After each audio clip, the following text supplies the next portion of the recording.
સ્વાગત છે। તો આજે હું એક નવો વિડિયો લાવી છું જેમાં આજે અમે દ્વારકાધીશના દર્શન કરવા જઈએ છીએ। અમે દ્વારકા જઈએ છીએ તો અમે અહીંયા અત્યારે બાને લેવા આવી ગયા છીએ। દાદા નથી આવતા, એ ઘરે આરામ કરે છે અને અમારે વેકેશન તો પતી ગયું છે પણ અમારી ટ્રીપ વેકેશન પછીની જ હોય। તો આ શનિ રવિ આવે છે તો અમે દ્વારકાધીશના દર્શન કરવા જઈએ છીએ। તો અહીંયા અમે દર્શન કરશી પણ હરવા ફરવાની મજા આવે ને, ઓમ તો બધી ગળદી ને એવું હોય તો વેકેશન પતે પછી અમે જઈએ એટલે ગળદી ઓછી હોય, દર્શન કરવાની મજા આવે ને હરવા ફરવાની મજા આવે। હું તમને વચમાં કહેતી રહીશ કે અમે બધું જમવાનું હારે લઈને આવ્યા છીએ કારણ કે અમે બહારનું ઓછું જ ખાઈ છીએ। બહારનું ઓછું જ ખવાય ને પછી બીમાર ને એવું પડી, એના કરતાં પછી બહારનું ઓછું ખવાય। તો હું તમને કહેતી રહીશ કે અમે ક્યાં નાસ્તો કર્યો, અમે કેટલે પહોંચ્યા। તો હવે આપણે મળીએ। ગાઈઝ, મારા બા અહીંયા તૈયાર થઈ ગયા છે અને એનો બધો સામાન પેક કરી લીધો છે। હું તમને બતાવું એનો સામાન બધો પેક કર્યો અને જો અહીંયા એનો બધો સામાન પેક કરી લીધો આ થેલામાં। અમારે તો 2-3 થેલા થયા છે, નીચે હજી કોથળી પડી છે। હા, એ જો આમાં હજી પડ્યું છે, હજી આ ટેબલ ઉપર બીજી વસ્તુ પડી છે તો એનું બાનું પેકિંગ થઈ ગયું। અમારે તો હજી ગાડીમાં પડ્યું, અમારે તો બહુ જાજુ એ બા તો એકલા આવે તો પછી એનું ઓછું જ હોય ને। ગાઈસ, અમે દ્વારકા ઓલમોસ્ટ પહોંચવા આવ્યા છીએ। દ્વારકાથી 25 કિલોમીટર દૂર અહીંયા કાચબા કેન્દ્ર છે જ્યાં કાચબાને ઉછેરવામાં આવે છે। દરિયામાંથી જે કાચબાના નાના બચ્ચા હોય એને અહીંયા ઉછેરવામાં આવે છે, પછી મોટા કરીને પાછા દરિયામાં મૂકી દેવામાં આવે છે। તો આપણે જોઈએ કાચબા છે કે નહીં, હું તમને બધું બતાવું। ગાઈસ, એક કાચબાના 100 થી 150 ઈંડા હોય છે અને કાચબા છે ને રાતના સમયે ઈંડા મૂકે દરિયા કિનારે અને પછી ઈંડાને લઈ લેવામાં આવે છે અને એ ઈંડામાંથી 50 દિવસે બચ્ચા બહાર આવે છે અને પછી એને ડાયરેક્ટ દરિયામાં મૂકવામાં આવે છે જેથી કરીને, અને એ ઈંડાને અહીંયા લઈ લેવામાં આવે છે જેથી કરીને ઓલા શિયાળ કૂતરા એ ખાઈ ના જાય। એટલા માટે હું તમને આગળ બતાવું ને અહીંયા કાચબા રાખેલા છે, હું તમને બતાવું। જો અહીંયા આ કાચબો છે જે ગાઈસ અહીંયા ઈંડા મૂકેલા છે, જો અલગ અલગ પિંજરામાં રાખેલા છે।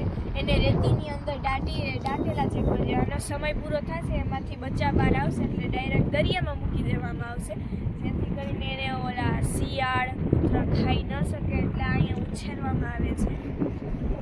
અહીંયા બીચ છે, જો અહીંયા બહુ મસ્તનો બીચ છે, તમે જોઈ શકો છો।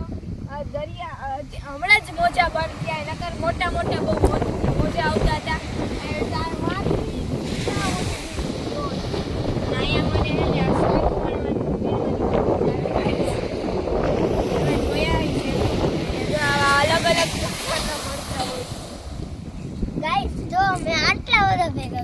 હા, જો અમારો ભાઈ આ જ કામ કરશે આજે અને અહીંયા અમારે જવાનું નથી, અમારે દ્વારકા જવાનું છે। હજી અમારે દ્વારકા પણ જવાનું છે, અહીંયા દર્શન કરશી પછી બધું જોઈએ હવે પછી પ્લાન બનશે ક્યાં જવાનું છે। હવે મોજા બનશે, ઓલો મોજો આવે જો બહુ મોટો નથી, એટલો નાનો જોજો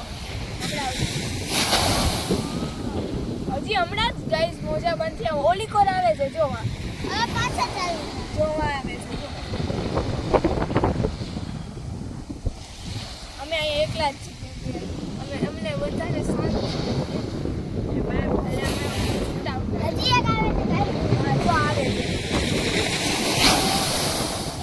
પાણી અહીંયા છેટ આવી જાય છે ગાઈસ। અને તમને ખબર આવડા બખારિયા ને એની અંદર છે ને ઓલા કેકડા રીએ, કેકડા કેટલા બધા છે।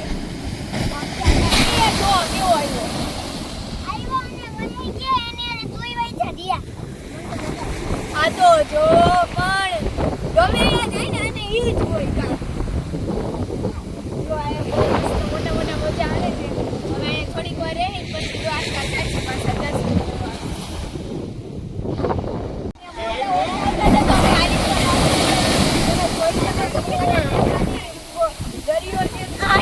પાણી આવી ગયું આમાં નવાઈ નહીં।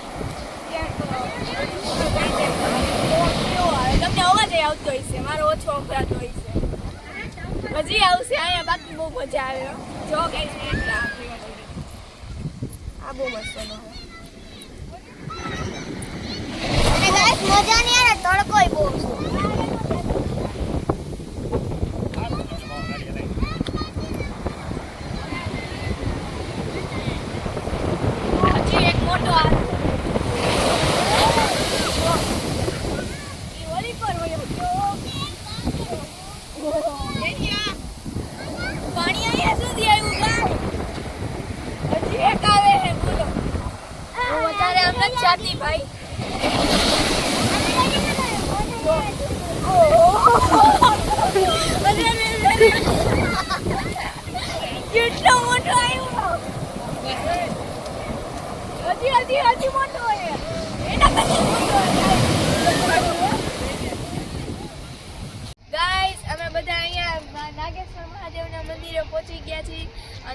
વિડીયો શૂટ કરવાની મનાઈ છે, એટલે તમે બહારથી દર્શન કરી લ્યો.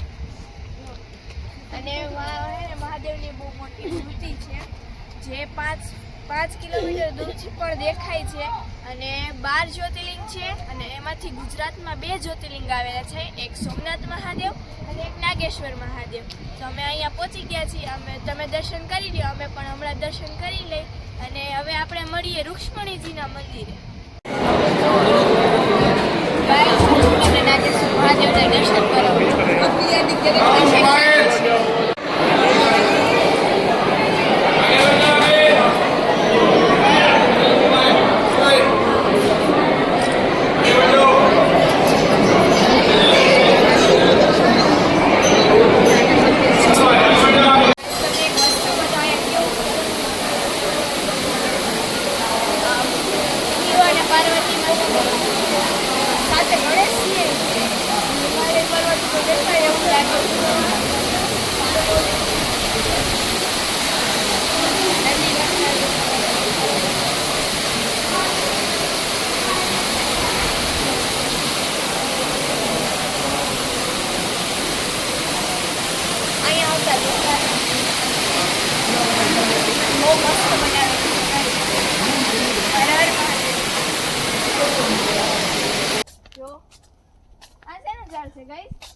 આમાં નીચે કોમેન્ટમાં કહેજો મને આ શેનું ઝાડ છે, મને તો નથી ખબર.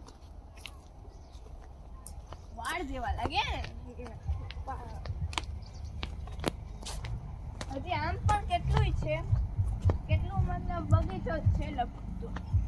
બહુ મોટો બગીચો છે. જો અહીંયા લખેલું છે, આ બિલીવન છે, બિલીવન વિશે લખેલું છે મહાદેવનું. અને અહીંયા જો મારા મમ્મી ને એ બધા અહીંયા બેસી ગયા છે જમવા. અહીંયા છાયો અમે એક જગ્યા ગોતી લીધી હતી, ત્યાં અમે આ બધું સેટઅપ કરી. અને મારા બા તો જો જમવાય માંડ્યા, એને બહુ ભૂખ લાગી હતી, તો પછી એને જમવાનું આપી દીધું. અને અહીંયા જો મારો ભાઈ કેટલા થેપલા ખાઈશ તું? ખાલી 2 થેપલા ખાઈ છે, હું તો 5 ખાઈ જાઉં. ગાઈસ માનશો નહીં. હા તો જો અહીંયા હીરા દહીં છે, સૂકી ભાજી છે, આમાં બતાવું ભાઈ સૂકી ભાજી, પછી થેપલા. ખોટું કે છે, 5 જ કરી, ખાલી 3 જ ખાઈએ. હું 3 કરતા માથે ખાઉં. પછી આ મને વધારે ન કહો, લીલા મરચા એ બધા મને, હું તો ખાતી નથી, મને ખબર નહીં. એ દહીં છે અને અહીં નાસ્તો છે. હવે હું જમી લઉં. ગાઈસ અમે રૂક્ષ્મણી તમે દર્શન કરી લો, અમે પણ દર્શન કરી આવી. જો અંદરથી શૂટ કરવા દેશે તો પછી હું તમને ગાઈસ અમે ભડકેશ્વર મહાદેવના મંદિરે આવી ગયા છીએ. આલી કોરે દરિયો છે અને આ બધું દરિયો છે. તો આખો વ્યૂ તમને ઉપર જઈને બતાવું. અને આ પહેલાં આપણે ભડકેશ્વર મહાદેવના દર્શન કરી લઈએ. તમે પણ કરી લો, હું પણ. તો ગાઈસ અહીંયા બધા બોટો છે ને માછલી પકડે, બહુ માછલી પકડે છે. માછીમારો જ હોય છે બધા, અડધા પાકના બોટમાં. અને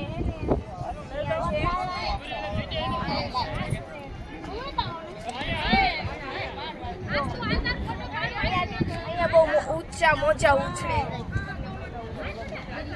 અત્યારે ઉછળતા હોય તો જો ગાઈસ.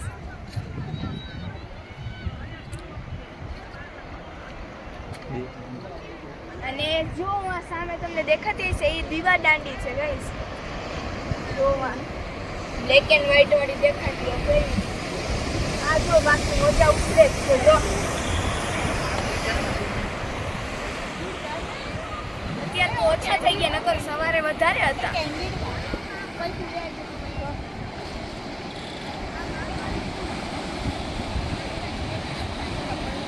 ચોખ્ખું પાણી લાગે,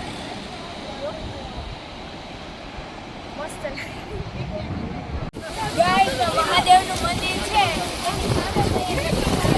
દેખાય છે, તમે જોવો. મહારાજ બિરાજમાન છે મહાદેવના મંદિરની સામે. અને ગાઈસ મને અહીંયા જો ઈ મંદિર છે એની સામે જ બિરાજમાન છે. અમારા બાદ ગયા જો બા પાણી અને ગાઈસ મને એક સાંગ મળે દરિયા કિનારે આજ મજા આવે આ શિમલા ને સાંગ ને ઉમેલા રાખે તો મજા આવે અહીંયા બોલે મજા આવે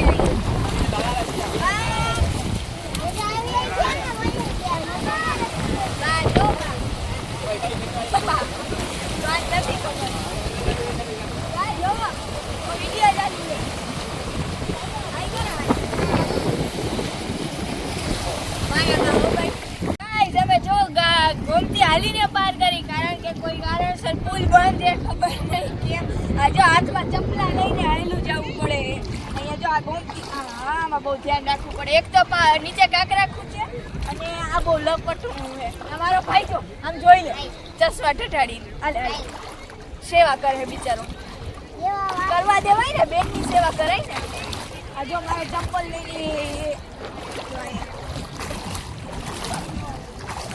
મારા બાત જો એને બહુ મજા આવે હો દરિયામાં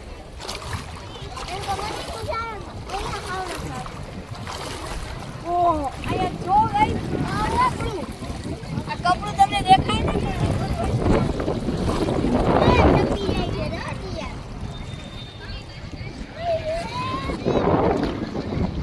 અવાજ કરવાને જો ગઈ દ્વારકાધીશના દર્શન કરી લ્યો જય દ્વારકાધીશ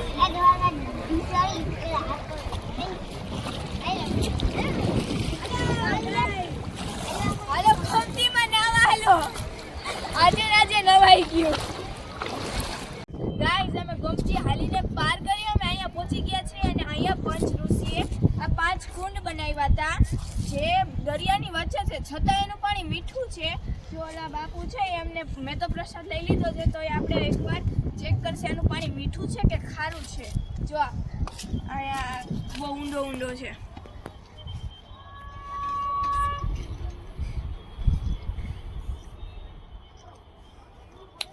હવે આપણે અહીંયા પ્રસાદ લીધાવી મને દેખાડો ગાઈસ પડત તો મજા આવત બહુ મજા આવે હાલો હવે આપણે અહીંયા પ્રસાદ લેતા આવી ફટાફટ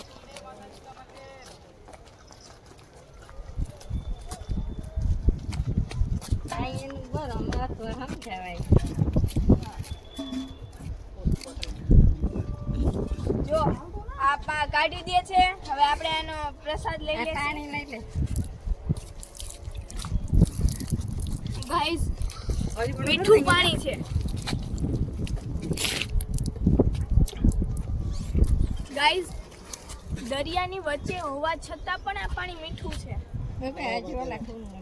ગાઈસ અહીંયા બાપુ છે જે અમને મીઠા પાણીનો પ્રસાદ આપે છે આ બાપુ અને અહીંયા બધા કુંડમાં અહીંયા નીચે નામ લખેલા પણ છે એના લક્ષ્મણ હાથીર એવું બધે 5 કુંડમાં લખેલા છે અને હવે આપણે જશે બીજા કુંડનો પ્રસાદ લેવા બાપુ લઈ જશે આપણને ઈ જ અમને બધાને પ્રસાદ આપે છે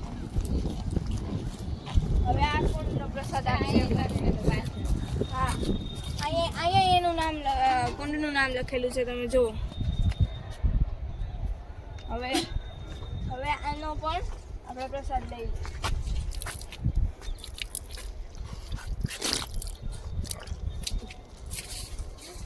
આ મીઠું જ પાણી છે હવે આપણે હજી એક કુંડ બીજો કુંડનું પાણી ટેસ્ટ કરીશું પ્રસાદ લેશું સોરી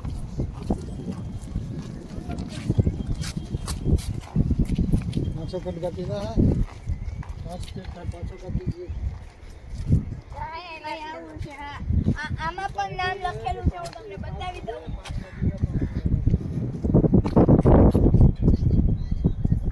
હવે આનો પણ પ્રસાદ આપણે લઈ લઈએ બાપુ આવી ગયા છે મારો ભાઈ પણ આવી ગયો છે ચશ્મા પહેરીને ભાઈ બધામાં એક જ છે पाँचों में 5 नदी छे 5 में 5 नदी गोमती जाम्बुवती कुशावती दादा कहीं बोलो गोमती जाम्बुवती कुशावती चंद्रभागा लक्ष्मणा नदी 5 में 5 नदी 8 नदी का ये पंचनद नाम है ये पंचकुंड में पंच नदी का पानी है, इसलिए इसका नाम पंचकुंड है. ગાઈસ આના વિશે થોડીક જાણકારી બી આપણે મેળવી લીધી. હવે હજી કુંડ બાકી છે એનો પણ આપણે પ્રસાદ यहाँ લઈએ. तो पिला दिया था पहले यही थी। ગાઈસ આમાં પાણી કેટલું ઊંચું છે હું તમને બતાવું. આ જો કેટલું ઊંચું પાણી છે અને દરિયાની વચ્ચે હોવા છતાં પણ આનું પાણી મીઠું છે. એક જાતનો ચમત્કાર જ છે. જો કેટલું ઊંચું પાણી છે. તો આપણને આ ચમત્કાર પ્રસાદય મળી ગયો. ગાઈસ દ્વારકા આવો તો બહુ મસ્તની છાશ મળે મસાલાવાળી. બેઉની છે આ જો ઘરની છે. દહીંની છાશ બનાવી તાજી તાજી હમણાં ખોલવા. હા. ઘાટી કઈ રીતે બને? દહીંની છે ને બનાવી નાખે, ઘોળવું બનાવી નાખે તાજું. ઘોળવું છે. ગાઈસ આ ઘોળવું છે. માખણ વાળું છે, ઘરની ભેહુંનું તાજે તાજું. તાજે તાજું માખણ વાળું ઘોળવું સારું. દ્વારકા નગરીનું દ્વારકા આવજો ને પીજો, ભૂલતા નહીં. જય દ્વારકાધીશ. જય દ્વારકાધીશ. ફાઇનલી અમે દ્વારકાધીશના દર્શન કરીને હવે અમે જાય છીએ અમારા હોટેલે રૂમમાં. અને આ જો અહીંની બજાર છે હજી આમ કેટલી લાંબી હતી પણ એને આપણે અહીંયાથી ચાલુ કરી. જો કેટલી આમ તો હજી છે ક્યાં સુધી છે પણ આપણે અહીંયાથી ચાલુ કરી. અહીંયા ઘણી બધી દુકાન છે. મારા બાજુ અહીં થોડીક શોપિંગ કરે છે મારા ભાઈ. શું શોપિંગ કરી ભાઈ? કાના માટે આ લીધું છે. કાનાના વાઘાઈ લીધા છે. જો હજી એક છે. હા જો યલો હજી એક છે. અમે આ 3 વાઘા લીધા છે કાના માટે. શોપિંગ કરી પછી આ જો અમે દ્વારકાથી ભરેલી છે અને અમે કાલે છે તો બેટ દ્વારકા જવાના. અમે કાલે બેટ દ્વારકા જવાના છે. તો હવે આપણે મળીએ મારા બેટ દ્વારકા ત્યાર માટે જય દ્વારકા.